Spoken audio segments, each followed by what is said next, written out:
ফেনীতে আয়কর উকিল সহ আজকে আমরা দেখেছি অজ্ঞান পার্টির খপ্পরে পড়ে দুজন এই মুহূর্তে 250 শয্যা বিশিষ্ট জেলা হাসপাতালের মেডিসিন ওয়ার্ডে ভর্তি আছে।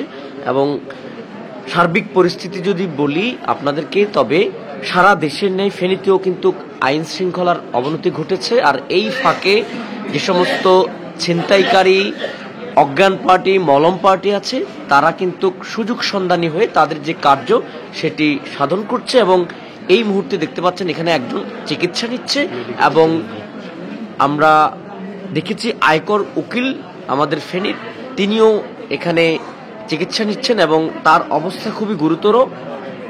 কোথায় কিভাবে হয়েছে আসলে তারা কিছুই বলতে পারছে না। আমরা ওই অটোওয়ালা ওই লালপুর থেকে আনছি, আনি আমাদের বাড়িতে আনছে। তো উনি কি করে? উনি ওষুধ কোম্পানি চাকরি করে। আপনার কি হয়? আমার ছেলে। কোথায় চাকরিটা করে? এখানে ফেনীতে?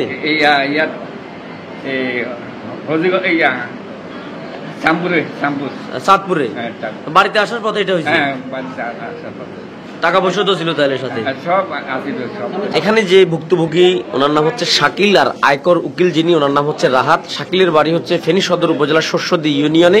তিনি একটি ঔষধ কোম্পানিতে কর্মরত আছেন। চাঁদপুর থেকে ফেনী আসার পথেই একই বাসের ভিতরে এই ঘটনাটি ঘটেছে, অর্থাৎ দুজনকেই কিন্তু একই বাসে এই অজ্ঞান পার্টির খপ্পরে পড়েছিল এবং তারা দুজনে এই মুহূর্তে গুরুতর অবস্থায় 250 শয্যা বিশিষ্ট জেলা হাসপাতালে চিকিৎসা নিচ্ছেন। পাশে যেই শাকিলের অবস্থা থেকে ওনার অবস্থা বেশি গুরুতর, উনি এখনো পর্যন্ত আসলে কথাই বলতে পারছেন এবং উনি অজ্ঞান সম্পূর্ণ অচেতন হয়ে আছেন।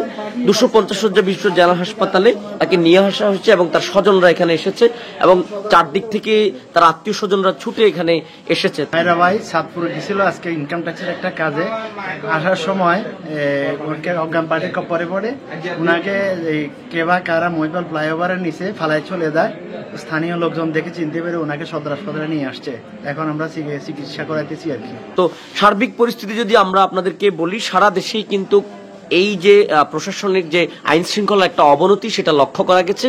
ফেনীতেও তার ব্যতিক্রম ঘটেনি। ফেনীতেও আমরা দেখেছি ঈদ ঘনিয়ে যত আসছে তত কিন্তু এ সমস্ত যারা অপরাধী, যারা অপরাধ সংগঠিত করে, যে সমস্ত ছিনতাইকারী সহ যারা অজ্ঞান পার্টি, মলম পার্টি, তারা বেশ সক্রিয় হয়ে উঠেছে। সিএনজি এবং যে সমস্ত গণপরিবহনগুলো আছে তারা টার্গেট করে সে সমস্ত গণপরিবহনগুলোকে প্রথমেই তারা ভুক্তভোগীর সাথে ভালো কথা বলে বন্ধুত্ব সুলভ আচরণ করে, তারপরে যখন তারা যে কোনো খাবারের সাথে তারা এই ধরনের উচ্চ ক্ষমতা সম্পন্ন ঘুমের যে ঔষধ সেটি মিশিয়ে দিয়ে অজ্ঞান করে তার সাথে থাকা সর্বস্ব সবকিছু লুটে নেয়। এবং এই ঘটনা শুধু ফেনীতে নয়, সারা দেশেই ব্যাপক হারে বেড়েছে।